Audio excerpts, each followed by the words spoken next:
Hi, everyone. My name is Corey Sanchez-Smith. I'm the owner of Heart Shift Consulting, and I am thrilled that you are here. Welcome to our YouTube channel.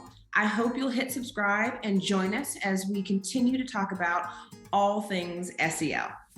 Today, we're going to discuss the top 5 misconceptions I hear as I work with teachers, schools, and districts around this great nation.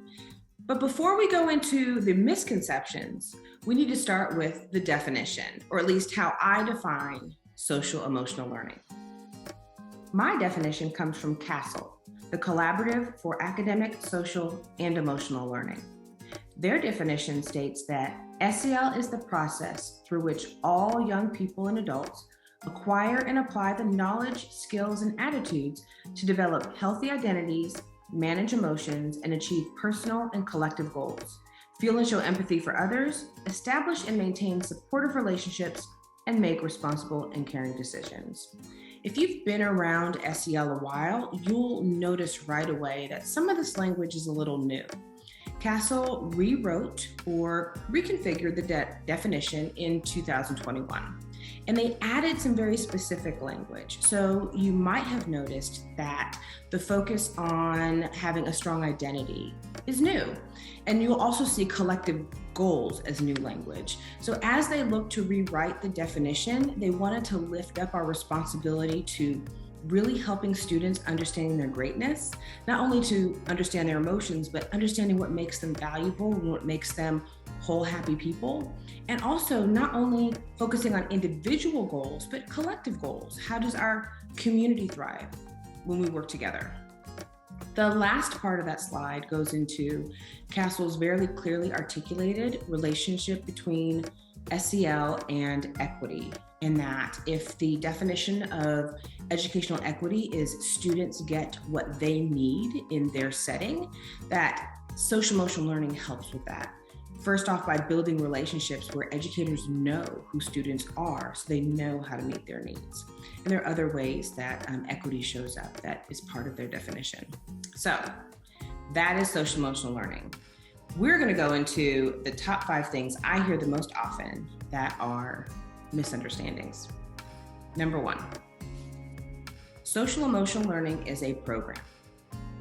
The problem with using the word program is it communicates a certain rigidity that is not accurate. So programs have like set activities or a beginning, middle, and end, or like a binder or a box, and that's not true for SEL. So program is a little bit misleading.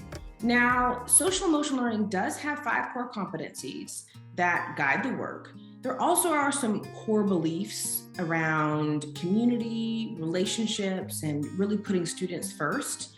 But outside of those things, which are important, don't get me wrong, SEL really is able to meld and grow in different ways in different settings, depending on the population, the culture, and the priorities. So you don't see one kind of SEL. There is not one way to do it. It really is a foundational piece with which everything else builds on top of. So what would some replacement language be? You can say SEL is a priority, or SEL is an initiative of the district focused on whole child education. You can say that SEL is a foundational piece of how we look at school, climate, culture, relationships. You can say that SEL is a part of what we do throughout the school and district. You just want to avoid the word program. All right, number 2. SEL, or social emotional learning, is a behavior intervention. I get it. I get how that misunderstanding happens. Often schools and districts are looking at SEL for the first time to address a concern with student behavior, whether that's attendance or bullying, whether that's fighting or self-harm on the behalf of students. So those are the extreme activities that lead people to start looking at what can we do and finding social emotional learning. But social emotional learning is equal parts behavior and equal parts academic. There is no way to implement social emotional learning only looking at behavior. You have to, when you are fully implementing social emotional learning, look at the academic side of the student experience.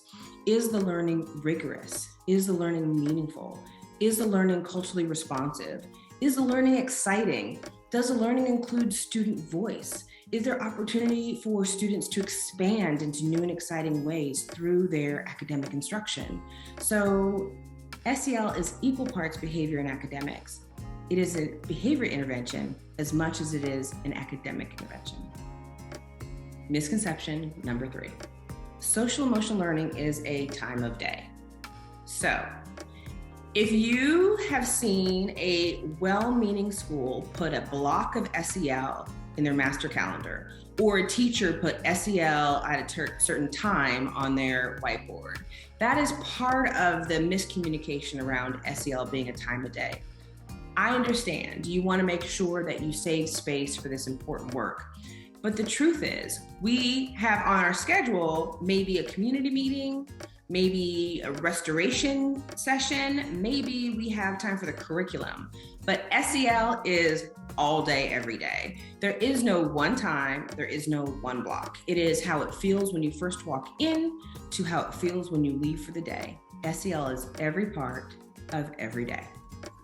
All right, misconception number 4. Social emotional learning is for those kids. Yeah, I've heard it. I've heard it more than once. Teachers tell me about how their SEL kids go to the counselor, or the behavior specialist is giving them recommendations for their SEL kids, or all sorts of different groupings and configurations that have to do with labeling a certain type of kid as needing SEL. It's just not true. SEL is a universal tier 1 support for everybody.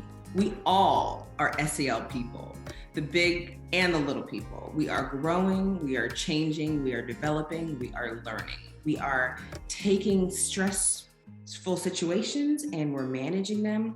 We're setting goals, we're learning about others, we're broadening our perspectives, and that's all SEL. So SEL is for everyone. Lastly, misconception number 5.